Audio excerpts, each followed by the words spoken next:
ఇంకా ఆయన అదే ట్రాన్స్లో ఉన్నాడు అనుకుంటా జగన్మోహన్ రెడ్డి గారు. అంటే ఇదంతా వ్యక్తుల యొక్క యాటిట్యూడ్ ప్రాబ్లం అంటారు ఋషి గారు, అంతే. ఉమ్, అంటే మనం ఏ వాళ్ళు విధంగా మన ఆలోచన విధానాలు, మనం పెరిగిన వాతావరణం కానీ, పుట్టిన వాతావరణం కానీ, మనం చేసే రాజకీయ వాతావరణం ఏ విధంగా ఉంటుందో వాళ్ళు అదే విధమైన యాటిట్యూడ్ మనకు నిరంతరం కానీ, మన ఆలోచనలు అదే విధంగా ఉంటే మనకు నిద్ర లేచినా నిద్రపోయినా కానీ కళల్లో కూడా అదే విధమైన ఆలోచనలు వస్తూ ఉంటాయి. కానీ బాబు గారు అదే కాకుండా రాజకీయం ఒకవైపు ఉంటుంది. రాజకీయాల్లో అనేక రకాలైన జయాపజయాలు ఉంటాయి.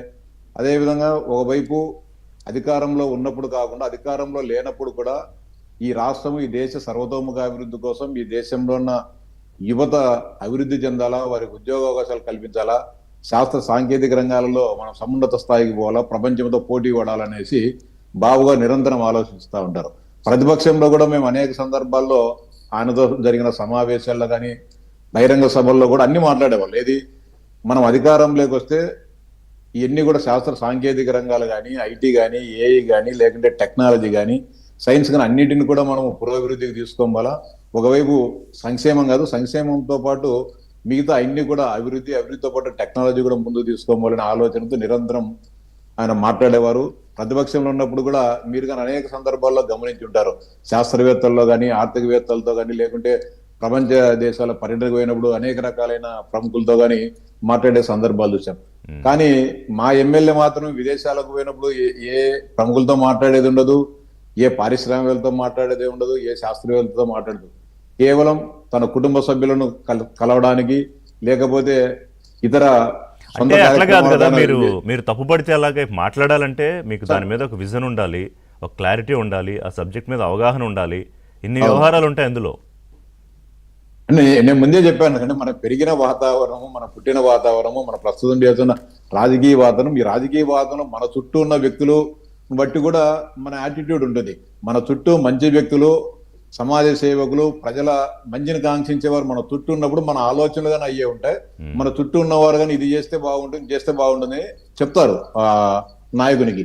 కానీ మన చుట్టూ ఉన్నవారు, సార్ ఇది ఇక్కడ ఇది చేస్తే మనకు ఈ అడ్వాంటేజ్ వస్తుంది, ఇది చేస్తే మనకి ఈ ఆదాయం వస్తుంది, ఇది చేస్తే ఇన్ని మనము భయపడేయచ్చు, ఇది చేస్తే వాడు బెదిరిపోతాడు, ఇది చేస్తే మనకు అడ్వాంటేజ్ వస్తుందని మన చుట్టూ ఉండే వాళ్ళు చెప్పినా మన ఆలోచన విధానం కూడా అదే ఉంటుంది. ఇక్కడనే ప్రాబ్లం. జగన్మోహన్ రెడ్డి చుట్టూ ఉండేవాళ్ళు వ్యాపారస్తులు. ఈ వ్యాపారస్తులు ఏమన్నా ఈయన టాటా సన్సో, బిర్లా సన్సో ఇట్లాంటి వాళ్ళు ఉండరు. ఏం చేయకుండా కానీ సారాయం అమ్ముకుండేవాడో, లేకుంటే కనుక మైనింగో, ఇసుక అమ్ముకునేవాడు, ఎర్రచందనం అమ్ముకునేవాడు, వీళ్ళంతా చుట్టూ ఉండేటప్పుడు ఆలోచన విధానం కూడా అదే విధంగా ఉంటుంది. కానీ బాబు గారు చుట్టూ ఉండే వ్యక్తులు, వ్యక్తిత్వాలు ఉండే మనుషులు వేరు, జగన్మోహన్ రెడ్డి దగ్గర ఉండే వ్యక్తులు, వ్యక్తిత్వాలు వేరు. కాబట్టి ఆలోచనల విధానం తేడా ఉంటుంది. సరే, మొన్న ఎన్నిక తర్వాత ఏంటి పరిస్థితి? ఇంకా ఆ ట్రాన్స్లోంచి ఆయన బయటికి రాలేదు. కేంద్ర బలగాలతో ఇంకా ఎన్నికలు జరగాలని అందులోనే ఉన్నాడా? సరే, మీరు కూడా నిన్న అదే ఛాలెంజ్ విసిరారు, కానీ ఆయన తీసుకునే పరిస్థితి ఉంటుందా?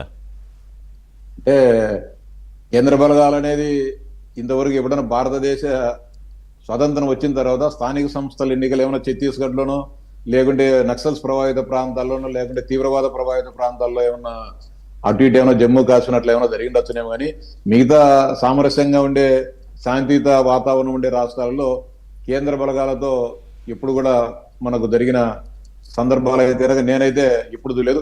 ఇంకా ఒకటేసారి అంటే ఉమ్మడి ఆంధ్రప్రదేశ్ లో ఉండేటప్పుడు, ఎప్పుడన్నా ఉండేటప్పుడు అంటే ఫోర్సెస్ తక్కువ ఉంటే పక్కనుండే కర్ణాటక నుంచో, లేకుంటే మహారాష్ట్ర నుంచో, తమిళనాడు నుంచో కొంత అంటే సాధారణ పోలీసు బలగాలను తీసుకొని వచ్చి సందర్భాలు చూశాను తప్ప కేంద్ర భద్రతా బలగాలతో ఎన్నికలు నిర్వహించని ఇంతవరకు జరగలేదు.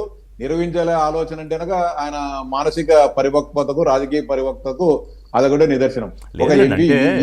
అట్లా కాదు, ఇందాక నేను అనుకున్నట్టు ముఖ్యమంత్రి అన్నట్టు ప్రజాస్వామ్యయుతంగా ఎన్నిక జరిగితే పులివెందులైనా లేదా దేశంలో ఇంకే ప్రాంతమైనా ఏ అవును సార్. ఒకటి జగన్మోహన్ రెడ్డి గారు నేను మీ ద్వారా ఒకటి అడుగుతున్నా.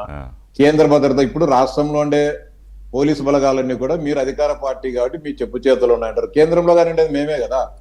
కేంద్రంలో కానీ మేము ఎన్డీఏ భాగస్వాములు ఉన్నాం. రేపు కేంద్రం నుంచి వచ్చే బలగాలు కానీ నిజంగా ఈ అధికార దుర్వినియోగము లేకుంటే ఇంత మనం మేనేజ్ చేయగలిగితే వచ్చే కేంద్ర బలగాలు కానీ, లేకుంటే అమిత్ షా గారితోనో, లేకుంటే రాజ్నాథ్ సింగ్ గారితోనో మేము రిక్వెస్ట్ చేసుకుని సార్ పంపించే బలగాలు మీరు రిక్వెస్ట్ చేసుకుంటే ఆయన చేసుకుంటాడు. ఇప్పుడు జగన్మోహన్ రెడ్డి కేంద్రంతో బాగాలేదే ఏమిటి? ఇప్పుడు ఆయన ఉపరాష్ట్రపతి ఎన్నిక అడక్క ముందే నేను ఇచ్చేస్తానంటే అడగగానే ఓకే అనేసాడు ఆయన. అంటే ఆయన కూడా పైన బానే ఉన్నాడు.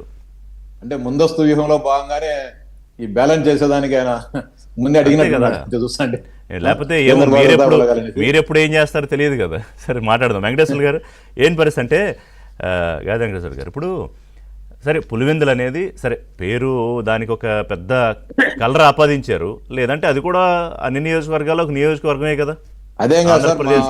ఒక నిమిషం జనసేన నాయకుడు మాట్లాడతారు రామ్మోహన్ మా పులివెందుల గత కొద్ది కాలంగా రాష్ట్రంలో కొంత ప్రత్యేకమైన చెడ్డ పేరు వచ్చింది తప్ప కవులకు కళాకారులకు పెద్ద పేరు సార్. అవునా?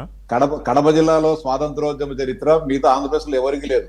కడప గాంధీగా పేరుపడ్డ దేవిరెడ్డి రామసుబ్బారెడ్డి గారు అంటే కడప జిల్లాలో కడప ప్రాంతంలో రాయలసీమ స్వాతంత్రోద్యమానికి నాయకత్వం ఇచ్చిన దేవిరెడ్డి రామసుబ్బారెడ్డి లాంటి ప్రముఖులు పుట్టిన గడ్డ సార్. అదే విధంగా బిఎన్ రెడ్డి లాంటి అంటే విజయ కమెంట్స్, విజయ స్టూడియోస్ ఇట్లాంటి పెద్ద పెద్ద అంటే మొట్టమొదటి దర్శకులు కానీ సినీ నిర్మాతలు కానీ పుట్టిన ప్రాంతం ఈ ప్రాంతం. ఆ చరిత్రని ఒక నిమిషం వెంకటేశ్వర గారు ఆ చరిత్రను వారు చెప్పిన ఘన చరిత్రని ఎట్లా మారిపోయిందంటే అదొక ఫ్యాక్షన్ అడ్డా అంటే అలా చేశారు. ఎందుకంటే ఆ భయం ఉంటే తప్ప మిగతా వాళ్ళు ఎవరో అక్కడికి వచ్చి పోటీ చేయాలనో లేకపోతే ఇంకోటి చేయాలనో ఆలోచన రాదు కాబట్టి. సో ఇప్పుడు మొన్నటి తర్వాత పరిస్థితి నిజంగానే రాష్ట్రంలో అంత స్థాయిలో మారిపోయిందా? జగన్మోహన్ రెడ్డి కానీ అనుచరులు కానీ కొంత ఇబ్బందిలో ఉన్నారా? అలాగే ఒక ఇన్సెక్యూరిటీలోకి వెళ్ళిపోయారా?